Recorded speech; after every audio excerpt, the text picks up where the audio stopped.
On remercie beaucoup François.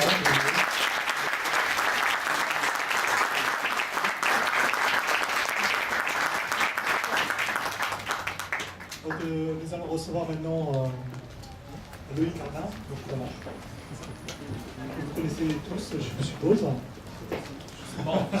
Alors, si vous ne le savez pas, vous allez le découvrir très rapidement. Donc, qui va nous parler de tout ce qui est SCD et tout ce qui est automatisation.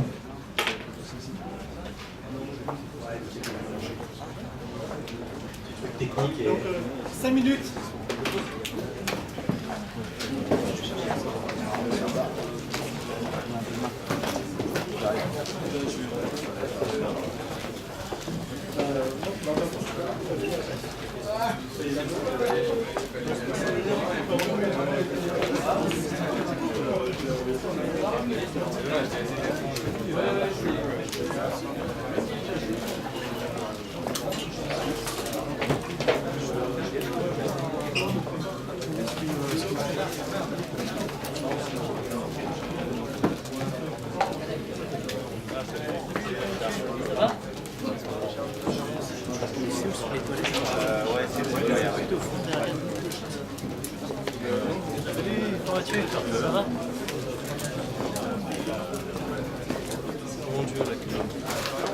C'est vrai que c'est...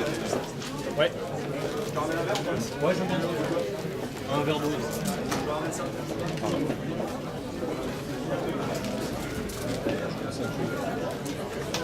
Marie.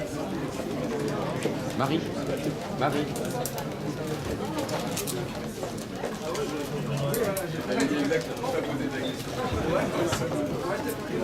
Sinon, Raoul, il va pleurer, il va dire que je ne pense pas à lui. Je passe mon temps à penser à lui.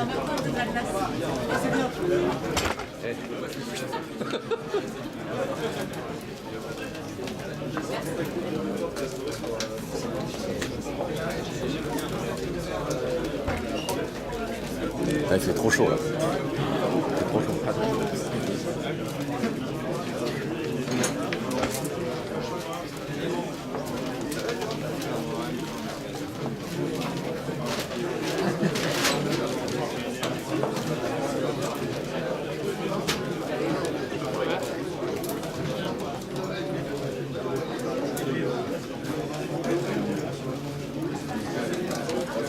Pensez à garder vos gobelets, hein, parce que c'est pareil chez vous.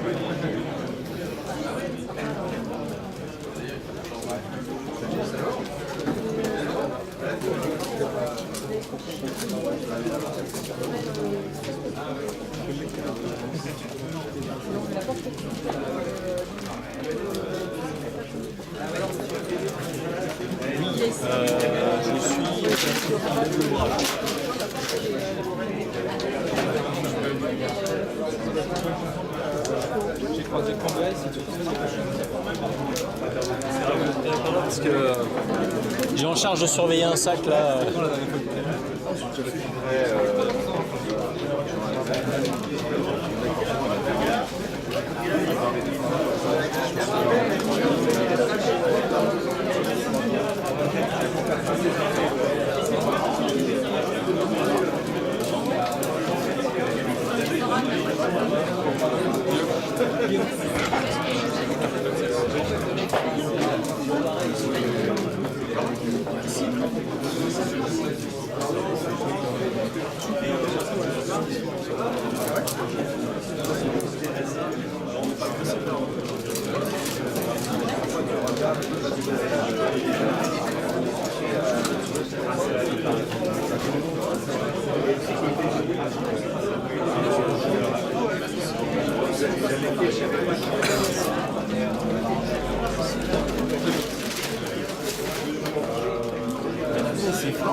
D'accord, ok. T'as traité une c'est facile à faire. Mais je connais un peu.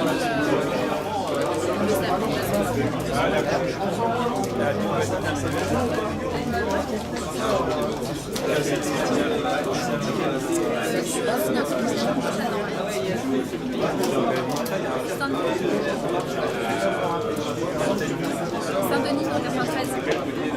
Université. Ouais.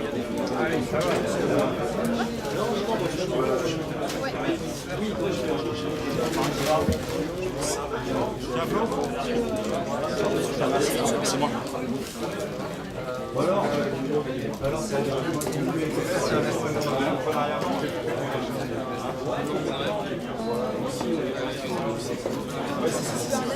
Oui, c'était pas pour tacler, mais je vois pas très bien par rapport à l'enfant locateur. Enfin, c'est plus joli, ok, c'est la suite.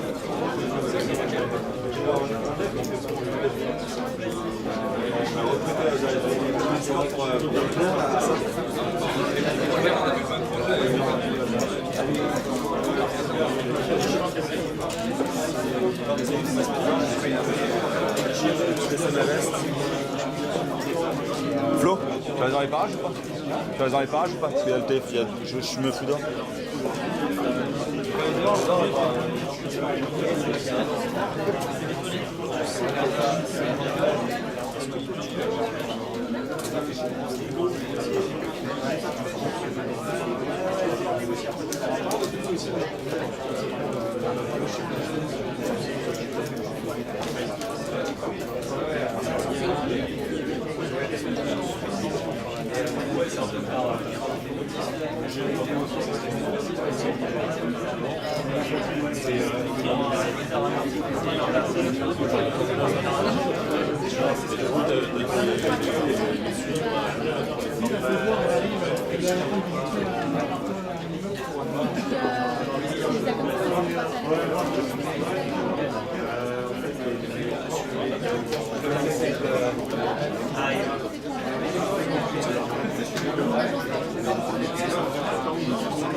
Bon, je vous remercie de rejoindre vos places.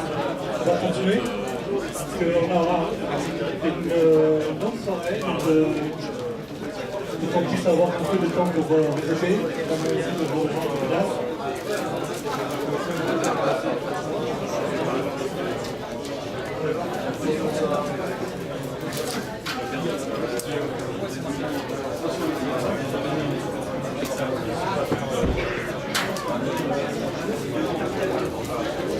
Merci de rejoindre vos places, s'il vous plaît.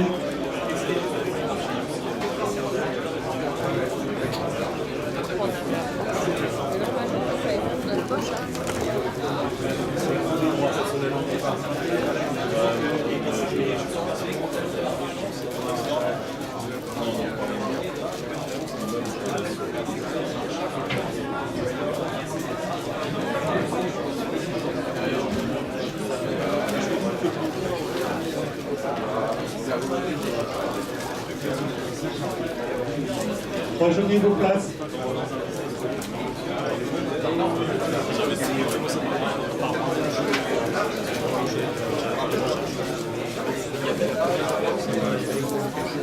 Attends, j'ai regardé. C'est un gars qui est pas là. Comment on passe par là?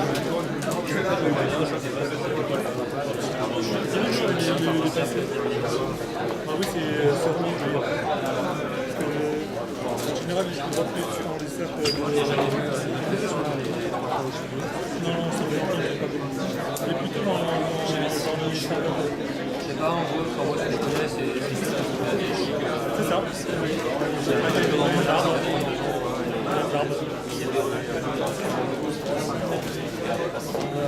Non, c'est pas le mec qui vient régulièrement ici. Mais il est ici. Non, en fait, il gère. Je sais qu'il a. Bon, tu rajoutes.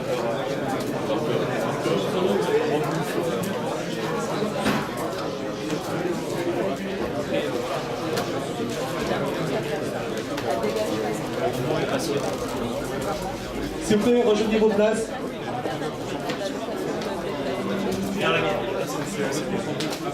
Rejoignez vos places.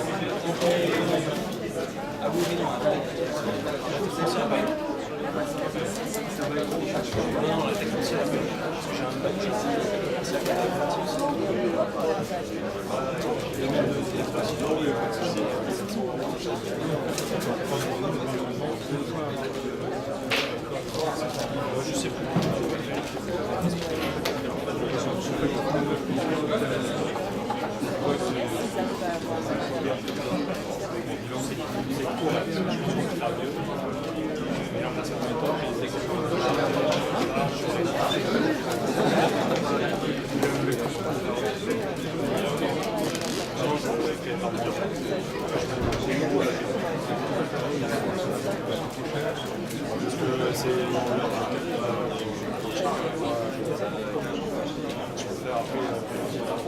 Donc, merci de rejoindre vos places et puis on va commencer alors. Hein.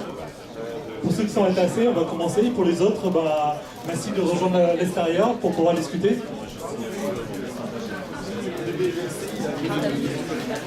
Merci de sortir si vous voulez continuer à discuter.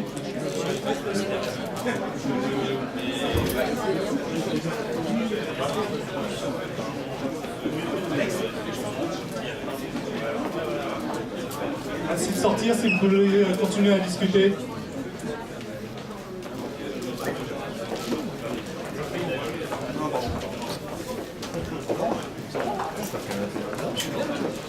Une chaise dégueulasse. Je suis arrivé à la boue.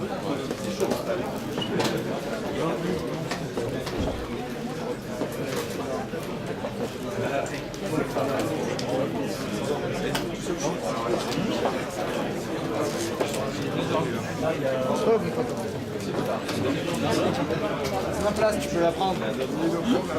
Mais oui, je me suis dit, on va essayer parce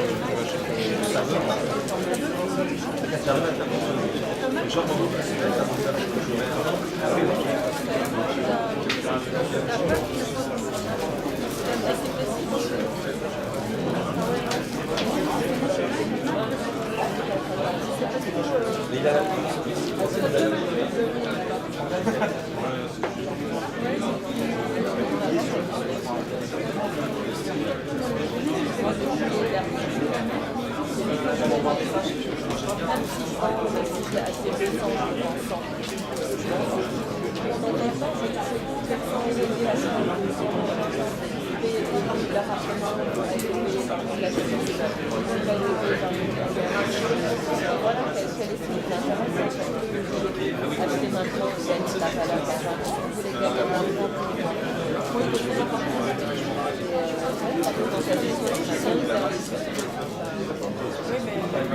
Donc merci, on va commencer alors.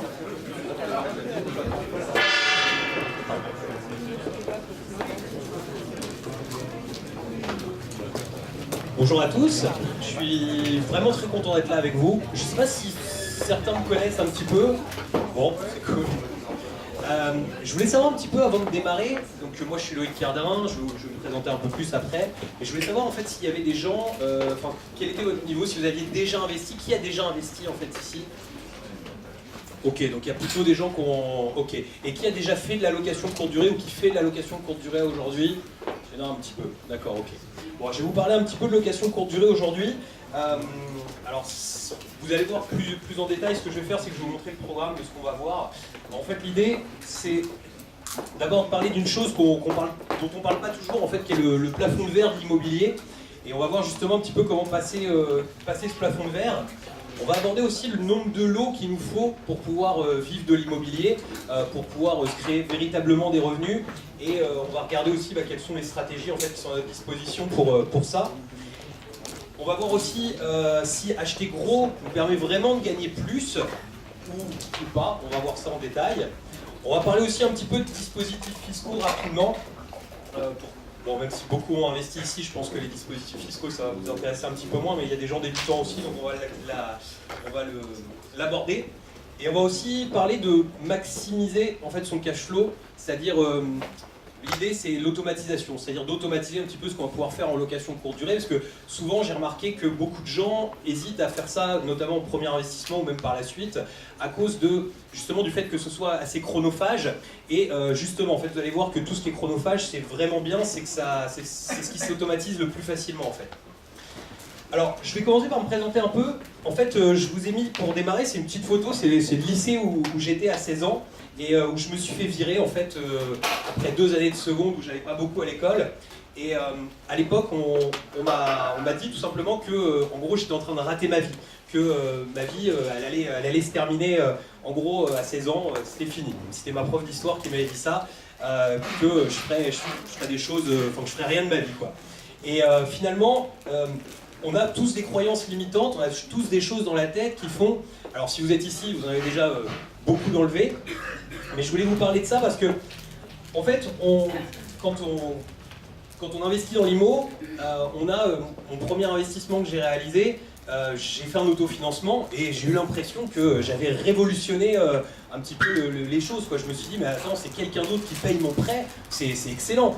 Et pour moi, avant ça, c'était pas possible une chose comme ça. Mais je réalisais pas plus loin le fait qu'on pouvait aussi gagner de l'argent en fait avec l'immobilier, que c'était pas... voilà, donc s'il y a des gens débutants, je voulais attirer un petit peu votre attention sur ces croyances limitantes. Moi j'ai commencé en fait avec un achat-revente, j'ai acheté cette maison, j'ai travaillé beaucoup dedans, j'ai changé mon temps contre de l'argent à l'époque pour travailler parce que je m'imaginais que dans l'immobilier, pour gagner de l'argent, comme j'avais pas personne pour me former particulièrement, j'ai acheté ça à 21 ans, en fait je pouvais faire un achat-revente et que cet achat-revente j'allais prendre un petit peu de cash. Alors je suis toujours persuadé que l'achat-revente c'est excellent, mais plus jamais comme je l'ai fait parce que quand on travaille comme un fou sur un chantier, on perd énormément de temps, on perd énormément d'argent et il faut apprendre à sous-traiter les choses.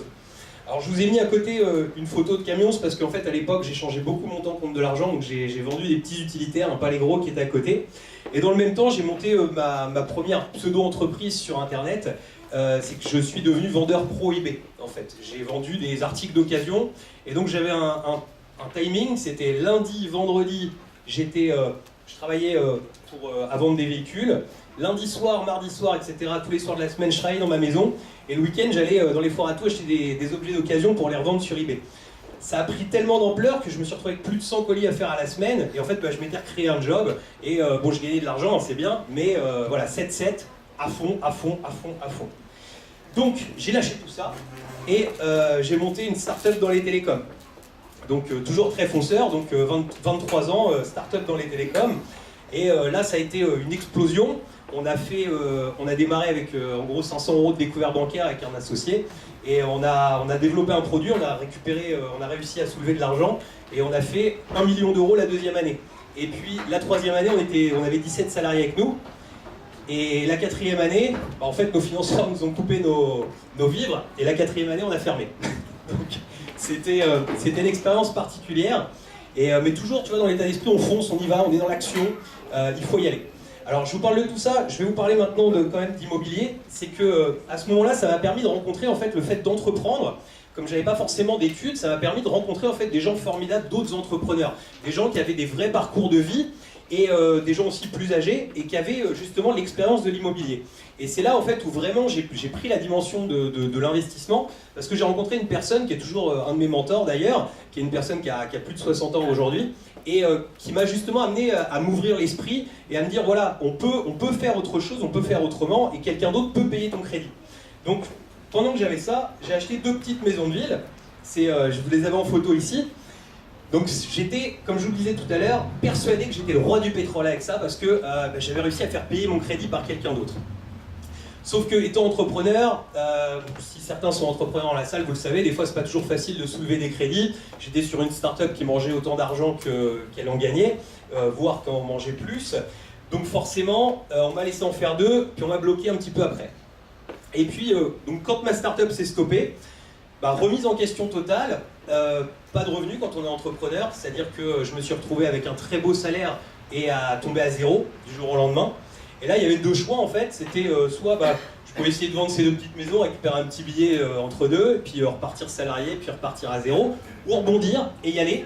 Donc ça c'était il y a 5 ans, et en fait ce que j'ai fait, c'est que j'ai monté un premier commerce de cigarettes électroniques. Donc ça m'a permis en fait, c'est de rebondir et de revoir justement tous mes actifs, toutes mes dépenses à la baisse, arrêter tout ce côté, les grosses BM, les trucs, les machins. J'ai racheté une Clio, vraiment tout ce qu'il y avait de plus naze, et une petite, quoi. Voilà, non mais c'est vrai, tu sais, quand t'as été chercher des leases chez BMW, que t'es ressorti avec le X5, tout ça, c'est une certaine image, et c'est vrai que quand tu repars avec une Clio, tu vois, parce que, mais voilà, c'était l'idée, c'est j'ai hacké le game une fois, on va le hacker une deuxième fois, mais ce coup-ci on va faire les choses bien différemment. Et j'ai découvert une chose magique, c'est la lecture en fait. Et la lecture, c'est 2 livres que j'ai lus à ce moment-là qui m'ont retourné le cerveau. Donc encore des croyances limitantes cassées. Et le premier, bon, je suis sûr et certain que tout le monde a dû le lire ici, mais c'est Père riche, Père pauvre. Quand j'ai découvert Robert Kiyosaki, je me suis dit, mon alter ego, j'avais l'impression d'être le roi du pétrole avec ce que j'ai fait avec ma start-up, j'avais rien compris au game. C'est complètement différent. Et donc il m'a vraiment ouvert l'esprit, et surtout la semaine de 4 heures de Tim Ferriss, parce que je me suis rendu compte que j'avais passé tout le début de ma vie à toujours échanger mon temps contre de l'argent. Et ça c'est une notion qu'on a du mal en fait quand on met en place des actifs. En réalité, on échange notre temps contre rien du tout dans l'instant, mais par contre contre de l'argent futur. Et ça c'est quelque chose qui est difficile pour beaucoup de gens, même qui sont salariés ou autres. Quand j'ai des gens que j'emmène un petit peu avec moi dans mes aventures, et puis que je leur explique, forme-toi aujourd'hui mais je te paye pas.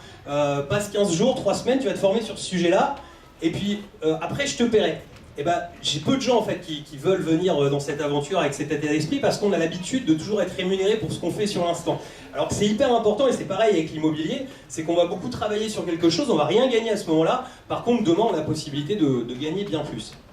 Donc voilà, donc ça, c'est 2 bouquins que j'avais envie de vous partager. Si vous n'avez jamais lu, il faut les lire, mais en tout cas moi ils m'ont vraiment ouvert l'esprit. Alors du coup, une fois que j'ai fait ça, je me suis dit mais comment je fais pour gagner de l'argent avec l'immobilier? Et j'ai compris qu'il fallait déjà bien acheter. J'ai beaucoup lu Warren Buffett aussi, il dit toujours que le seul moment sur un actif pour gagner de l'argent c'est à l'achat. Et donc je me suis mis à acheter, alors je sais pas si on voit bien avec le soleil à l'extérieur, mais en gros si tu veux, par exemple ça c'est là en haut, c'est un bien qui a été détruit par un dégât des eaux, personne n'en voulait, donc ça je l'ai acheté. J'ai été obligé de mettre des assécheurs comme ça pendant plusieurs jours, parce qu'on avait 25% d'humidité, on a viré tous les placos, on en a fait un truc bien différent. Mais en fait je connaissais pas grand chose aux travaux, j'ai découvert des artisans, j'ai monté une équipe, et puis on a acheté des biens, et voilà, et on en a fait des choses comme ça. Donc vraiment on a métamorphosé les biens de façon à toujours taper dans le haut de gamme, dans le haut du panier, de manière à dire voilà, nous quand on va chercher un client, on va chercher un client qualitatif, de façon à pouvoir lui demander plus d'argent. Si on a un produit qui sort du lot, un produit qui n'est pas le même que les autres proposent, on peut se permettre de le vendre plus cher, de mieux le marketer, et donc de gagner plus d'argent avec. Et en plus si on l'a payé en dessous du prix du marché, bien en dessous parce que personne n'en voulait, c'est vraiment tant mieux. Donc voilà, alors je vous vous explique tout ça. On va pouvoir démarrer. C'était juste pour vous montrer un petit peu ce que je fais. Aujourd'hui, je fais beaucoup de locations courte durée. J'ai aussi des investissements qui sont exploités en meublé. En fait, c'est pour équilibrer un peu la fiscalité, parce que quand on a des locations courte durée qui cartonnent assez fort, le problème c'est qu'on se fait vite rattraper par les impôts. Donc l'idée, voilà, c'est d'équilibrer, mais voilà. Alors, je vais vous parler d'une notion, donc c'est le plafond de verre de l'immobilier. Alors j'ai mis plein de trucs de banque, mais il n'y a pas de placement de produits, hein, je vous rassure. En fait, chaque banque, en fait, chaque personne dans les banques en général a une délégation qui leur est accordée. Et quand on va assez vite, quand on enchaîne des investissements, en fait on se rend compte que même si peu de gens en parlent, qu'à un moment on a des blocages qui arrivent en fait. Et souvent on a deux blocages qui existent. On a le premier blocage en fait, souvent c'est, alors j'ai fait un petit schéma comme ça, alors j'ai mis 1 million d'euros, mais c'est vrai que c'est complètement sur chaque dossier, etc. C'est vraiment pour l'image. Mais en gros, le premier prêt qu'on va réaliser, souvent il est un petit peu difficile. Si on a un dossier un peu limite ou si il va être difficile. Mais après, on a une vraie période propice. Et après, il y a un espèce de plafond de verre si on n'a pas appliqué une stratégie qui était en adéquation. On a une espèce de plafond de verre où des fois on a du mal à aller. Et moi je le vois à travers l'ensemble des gens qui font partie de mes programmes aujourd'hui. J'ai des gens qui arrivent à 2,3 millions, 2,5 millions par exemple, et puis qui bloquent un petit peu, qui commencent à avoir un peu de mal à continuer à s'endetter, et qui sont obligés, on va en parler juste après, d'utiliser un petit peu d'autres techniques. Donc du coup, ce qu'ils utilisent souvent, c'est ils ont tendance à mentir pour réaliser des opérations en doublette ou en cloisonnant, en déclarant pas tout aux banques. Je vous le conseille pas, surtout je suis pas en train de faire ça, en plus c'est filmé, alors il faut pas que je vous dise de faire ça, hein, surtout pas. Moi je déclare toujours tout, surtout si mon banquier voit. Sinon la deuxième solution qu'on a, c'est évidemment de changer de banque, mais quand on en a fait 4 ou 5 et qu'on a à peu près tous les réseaux, ça devient un petit peu plus compliqué. On peut aussi développer des revenus alternatifs à l'immobilier. Moi, j'ai par exemple un de mes amis qui a aujourd'hui a signé 23 immeubles donc, en opération de marchand de biens. Lui, ce qu'il a fait, en fait, c'est qu'il a monté des laveries à un moment dans sa vie. Il a acheté des laveries uniquement pour pouvoir continuer à enchaîner à acheter de l'immobilier. Voilà, ça, c'est des choses qui existent, qui sont possibles. Ça permet de se crédibiliser un peu plus auprès des banques. On peut évidemment arbitrer son patrimoine. On va pouvoir vendre des lots pour avoir un peu plus de trésor, parce que souvent, c'est la trésor aussi qui peut faire peur aux banques. Et sinon, surtout, ce qu'on peut faire, c'est maximiser un peu plus son cash flow sur chaque produit.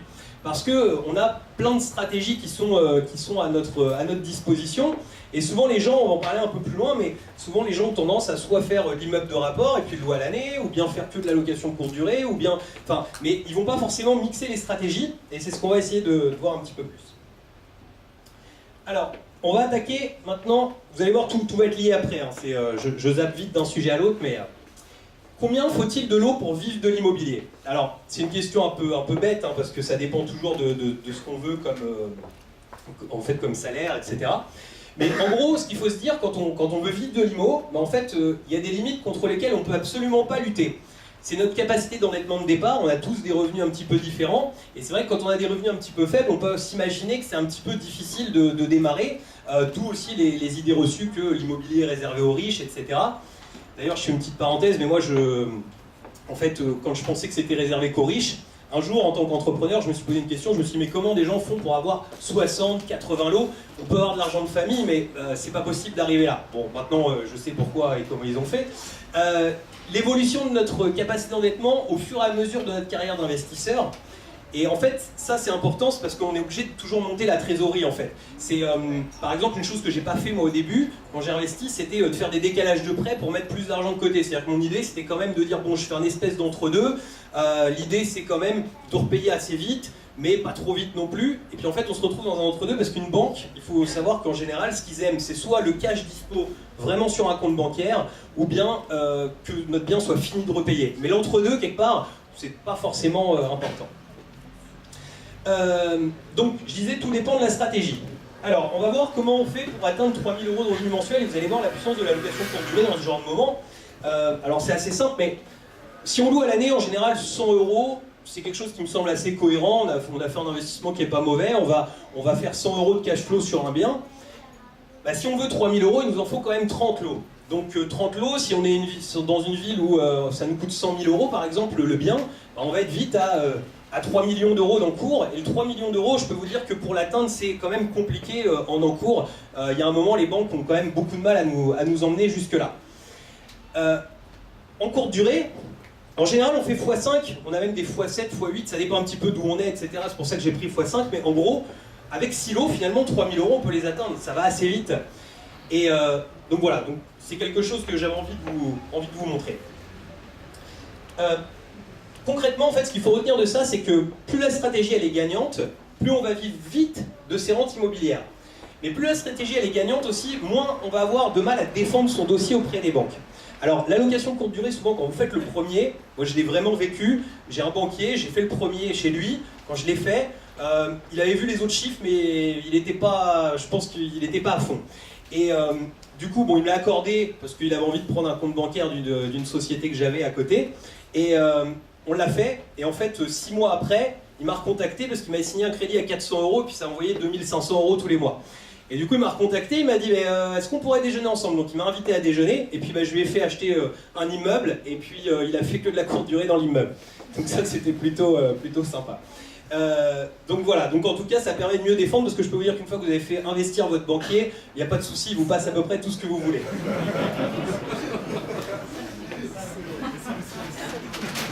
Alors, maintenant on va voir si acheter gros pour gagner plus, c'est réellement vrai, et comment on peut optimiser un petit peu tout ça. En fait, on l'entend souvent, acheter gros pour gagner plus, parce qu'on va obtenir des prix de gros. Alors c'est vrai, c'est vrai dans une certaine mesure, je fais une toute petite parenthèse, ça va pas dans le sens de la présentation que je fais là, mais aujourd'hui il y a des marchands de biens qui sont très furieux et qui achètent beaucoup de choses en lot, et des fois dans certaines villes on arrive presque à acheter plus facilement des logements seuls à des meilleurs prix que des lots entiers, parce qu'ils mangent un peu le marché. Mais en général, quand on est dans des villes de taille moyenne, on arrive à payer moins cher les biens quand on achète en gros. Mais je vais vous montrer 2 cas concrets. En fait, je vais vous parler de Paul. Paul, c'est un des membres de mes programmes. Alors, on a bien sympathisé, c'est pour ça qu'il m'a donné cette photo où il est au travail. En fait, il est technicien de laboratoire dans la fonction publique. Et Paul, il a rejoint il y a 1 an, et il avait donc 1387 € de revenus. Donc il voulait investir dans l'IMO, devenir investisseur IMO, mais forcément avec 1387 € de revenus, ça peut être des fois un petit peu compliqué. Donc il a utilisé une excellente stratégie qui est tout simplement de demander à son banquier un T2, pour un T2, un investissement en résidence principale. Ça c'est quelque chose qui marche bien, je pense qu'il y en a peut-être quelques-uns qui ont déjà utilisé cette stratégie-là. Quand on est un peu juste, le banquier se dit c'est cool, on va pouvoir remplacer le revenu qu'on avait jusqu'à maintenant, le loyer qu'on avait jusqu'à maintenant par un crédit. Donc il l'a fait, il est parti sur de la location meublée à l'année, il ne voulait pas faire de courte durée tout de suite parce que ça lui faisait un petit peu peur. Et puis il est retourné voir sa banque parce que ça s'est bien passé, il prenait, je crois que c'était 120 € de cash flow par mois sur ce premier investissement, donc quelque chose de sympa. Il est retourné voir sa banque et il a demandé à son banquier s'il pouvait en refaire un deuxième. Et là le problème, blocage, parce que en réalité si on fait 1387 plus 120, je vous laisse le faire, mais en gros, avec ses 33% d'endettement, il s'est retrouvé bloqué, il a voulu aller assez vite. Le banquier a dit non, c'est pas possible. Donc là, il s'est dit, bon, il faut que je fasse quelque chose, parce que si déjà au deuxième ça bloque, avant de remplacer mon salaire de fonctionnaire, ça va être un petit peu compliqué, même s'il n'avait pas un gros salaire à remplacer. Donc il est passé en courte durée, et puis au lieu de 120 et quelques euros, il a fait 700 € de cash flow. Et là, il est retourné 3 mois après voir son banquier, et là, en fait, il a obtenu un financement pour un deuxième appartement pour pouvoir continuer. Et en fait, ce qui est magique là-dessus, c'est qu'à chaque bien, à peu de choses près, on va augmenter notre capacité d'endettement, alors que quand on va faire du meublé à l'année, des fois, ça peut être un peu plus compliqué. Alors, c'est surtout un argument pour des petits salaires, parce qu'on est d'accord, quand on a un gros salaire, la banque, elle est capable de nous laisser un reste à vivre, même si on passe bien au-delà des 33%, des fois, ils sont capables de suivre quand même. Mais en tout cas, quand on a un petit salaire de départ, la courte durée, c'est vraiment quelque chose de très très bien pour démarrer.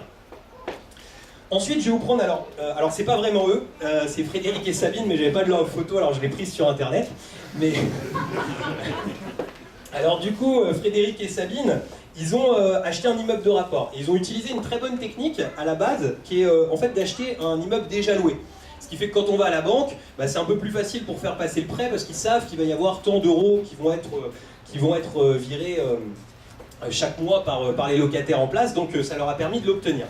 Sauf que sur un lot de 3 T2, ils font, je crois, ça doit être 500 ou 550 € de cash flow. Alors c'est pas mal quand même, acheter comme ça. Mais en réalité, ce qu'ils veulent, c'est vivre plus ou moins, enfin en tout cas remplacer le salaire de Sabine. Et ce qu'ils vont faire, c'est qu'ils vont le passer en location courte durée, et du coup, ils vont être à peu près, on va dire, à 1800, peut-être 2000 euros de revenus, au lieu de ce qu'ils ont aujourd'hui. Donc, même quand on achète gros, ça peut avoir un intérêt de faire de la location courte durée. Surtout quand on achète des ensembles comme ça, en fait, on va le voir dans l'automatisation, c'est qu'on peut vraiment, en fait, simplifier, mutualiser les moyens. On va pouvoir faire passer des blanchisseries pour faire les, comment dire, pour le linge. Enfin, on va pouvoir faire tout un tas de choses qu'on ne peut pas le faire sur un seul lot. Alors, en bref, acheter gros, ça permet effectivement de baisser les prix des biens. Acheter gros, ça peut générer, suivant la méthode employée, en réalité un petit ou un gros cash flow. Et pour démarrer, en fait, petit ou gros, la location courte durée, c'est le meilleur moyen, le plus rapide pour remplacer des revenus, si c'est notre objectif, bien sûr. Alors, je fais un petit point sur la fiscalité. Je vais vous reparler de Robert parce que je trouve que c'est le meilleur pour nous apprendre la fiscalité. Il y a une phrase que j'ai pas compris tout de suite, mais qui est restée dans ma tête quand j'ai lu Père riche, Père pauvre. C'est la meilleure arme des riches, c'est les sociétés. Et il a complètement raison. C'est tout simple. En fait, quand on est salarié, ça va être encore plus vrai en 2019 avec le prélèvement à la source. En fait, on achète après impôt. C'est-à-dire que les premières personnes qu'on paye quand on reçoit notre salaire, c'est l'État, c'est avec les impôts. Et l'arme des riches, pour la fiscalité, c'est effectivement les sociétés, parce qu'on va commencer par déduire tout ce qu'on a en termes d'achat, c'est-à-dire qu'on va faire notre chiffre d'affaires, on va déduire nos achats et on va payer des impôts uniquement sur notre résultat fiscal. Donc ça change complètement la donne, surtout dans l'immobilier. Parce que dans l'immobilier, on va pouvoir déduire plein de choses si on choisit le bon statut. Il y a 2 jours, il y a encore un agent immobilier qui me disait qu'il fallait que je fasse du déficit foncier, que j'avais tort de faire de la location meublée, et qu'il fallait même que je fasse une attestation, enfin je vous passe le détail, parce qu'il voulait que je fasse une attestation à un locataire, il m'a dit que c'était vachement mieux si on faisait une attestation de prêt de meubles, voilà, et qu'on faisait du déficit foncier. Bref, donc surtout écoutez, surtout pas, enfin il y a des très bons agents IMO, mais je vous conseille de vous renseigner toujours par vous-même sur les choses comme ça. En tout cas, pour appliquer le principe de Robert Kiyosaki de pouvoir payer directement en fait des impôts uniquement sur notre résultat et appliquer ça à l'immobilier, on va avoir 2 statuts en France, c'est assez simple. La location meublée non professionnelle, donc là c'est à titre personnel, et pour faire simple, parce que souvent les gens compliquent beaucoup les choses, en gros si on veut se créer des revenus, le LMNP reste le meilleur statut. Et ensuite, si on veut plutôt faire du patrimonial long terme, garder des choses, on va faire des SCI à l'IS, tout simplement, ou des SAS, enfin voilà, mais en tout cas une forme société. En gros, attendez, je sais plus, hop, bref.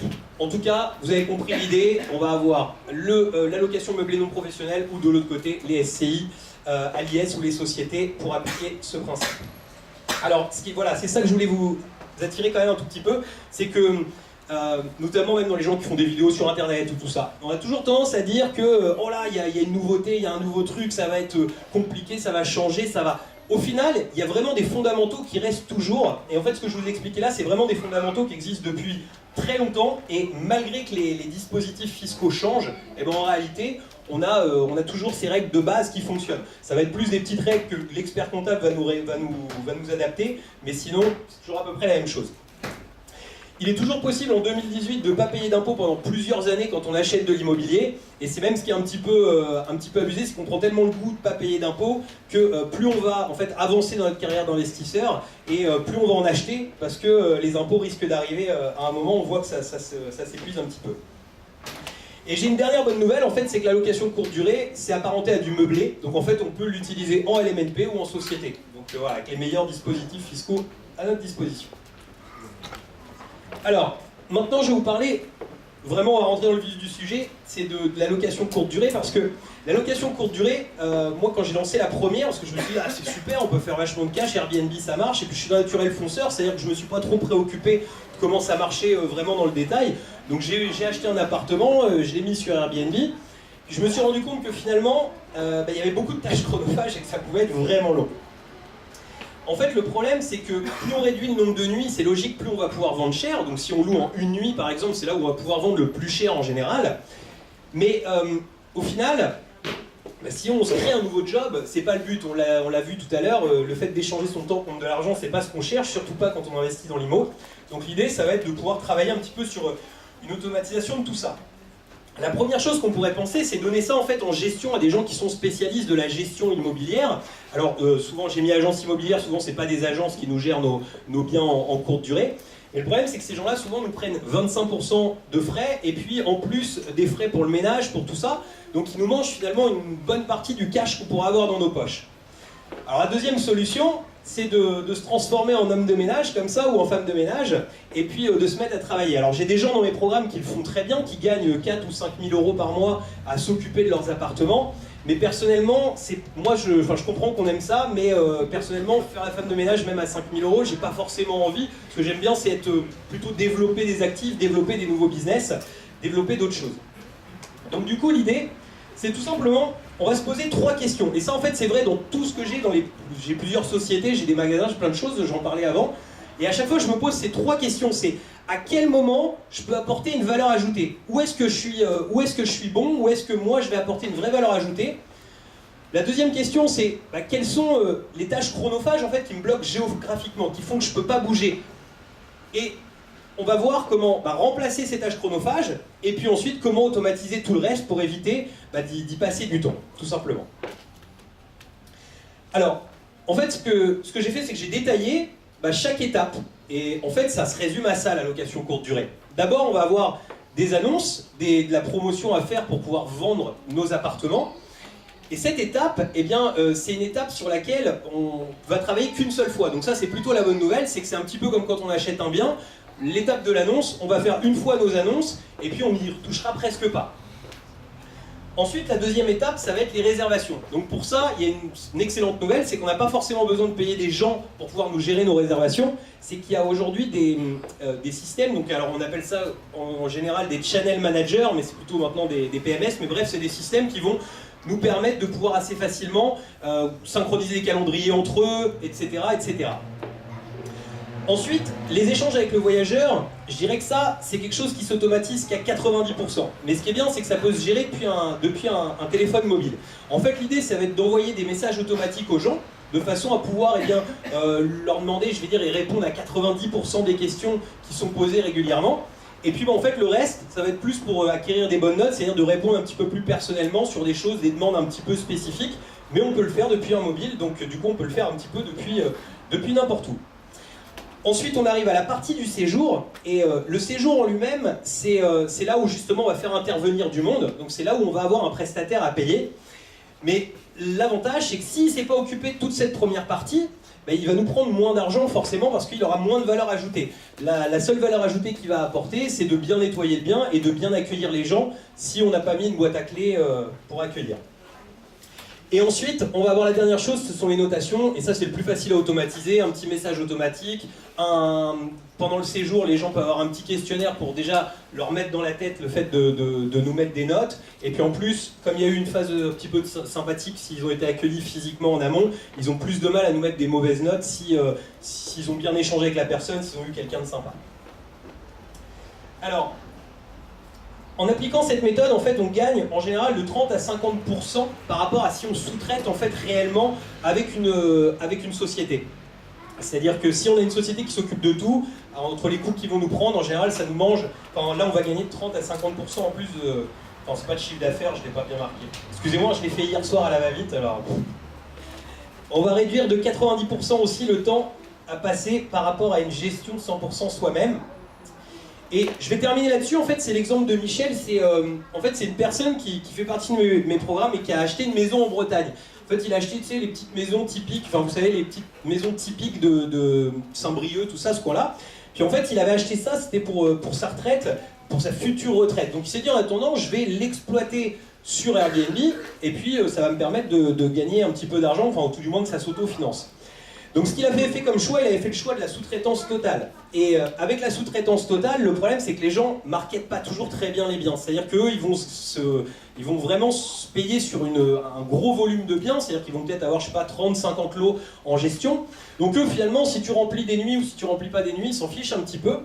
Et du coup, il a vendu que 77 nuits la première année. Et 77 nuits, en fait, c'est devenu, enfin, son rêve de maison en Bretagne, c'était devenu un peu un cauchemar parce qu'il n'avait pas un gros revenu et 400, en gros, je sais plus, je crois que ça lui coûtait 400 ou 500 euros par mois. En plus, c'était pas terrible. Donc ce qu'il a fait en fait, Michel, c'est que ah oui, moi, je pensais que je l'avais marqué. Il a viré l'agence en fait et il a appliqué en fait un principe d'automatisation. Et aujourd'hui, il gère ça depuis Paris et ça va très bien et c'est super. Et il a qu'une envie, c'est recommencer. Donc il est en train de chercher dans d'autres villes de France s'il peut recommencer l'opération. Parce qu'une fois qu'on sait en fait, une fois qu'on a découvert un système, un peu comme avec l'IMO, comme tout, quand on découvre un système et quand on voit que ça marche, ben on n'a qu'une envie, c'est de dupliquer parce que c'est facile. Voilà. Alors, est-ce qu'il y a des questions? Est-ce qu'il y a des choses? Bon, bah, merci Loïc pour cette présentation super dynamique et très enrichissante. Et donc, ça donne vraiment envie. On s'est vu la semaine dernière, non? Non. Est-ce qu'il y a des méthodes particulières pour tester la demande en location courte durée? Ouais, alors t'as des sites en fait, RDNA qui est bien pour regarder. Et après, sinon, on peut quand même utiliser plus ou moins un système de fausses annonces sur le bon coin, ça c'est possible aussi. Quoi. Ouais, tout à fait. Après, moi ce que je fais, en fait, ce que je conseille toujours, c'est que tu sais, il y a des lois des fois qui peuvent nous faire un peu peur sur le futur de la location courte durée, des choses comme ça. Et c'est quand on investit en location courte durée, c'est d'avoir la possibilité de basculer en meublé un jour si besoin. Et en général, quand il y a de la demande en meublé dans une ville, c'est-à-dire quand on a pas mal d'appels, quand on passe une annonce meublée, parce qu'il y a des gens qui bougent, et ben en fait c'est quand aussi en location courte durée on va être bon. Mais ça marche dans vraiment beaucoup de villes de France. Hein. C'est impressionnant, même des petites villes à 5000 habitants, j'ai des gens qui sont dedans, ils me scotchent de ce qu'ils arrivent à faire dedans. Il faut toujours des points d'attraction en fait, on est d'accord.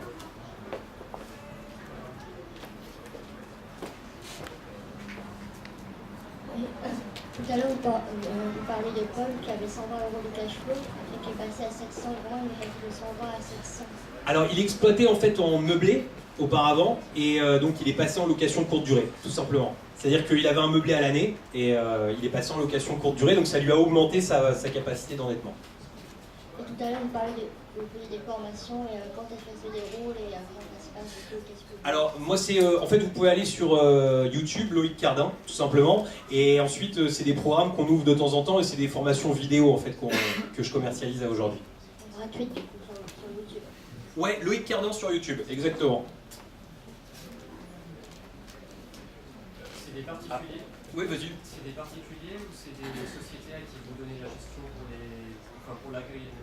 Alors, je dirais que c'est le point qui est toujours un petit peu le plus difficile à bien gérer, parce qu'il y a des sociétés qui se spécialisent, mais il y a une telle demande à aujourd'hui, qu'en général les gens augmentent un peu vite les prix. Alors moi, la stratégie que j'ai adoptée le plus, c'est de former en fait sur place des gens qui prennent des statuts micro-entrepreneurs. C'est en général ce qui marche le mieux. Mais après, j'ai des gens aussi dans les programmes qui sont avec, par exemple, des sociétés de ménage sur place, qui gèrent de cette manière-là.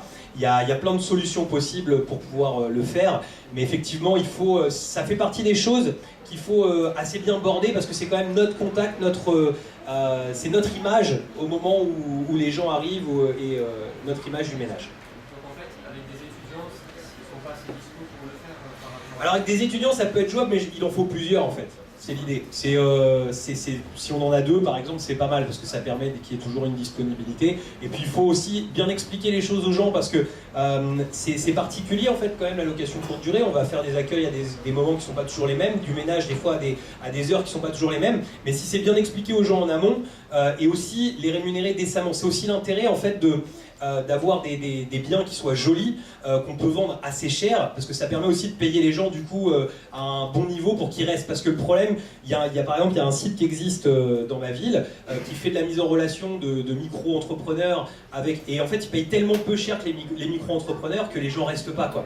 Et ça, c'est pas concevable quand on veut monter sur le long terme, au lieu de payer un peu plus, avoir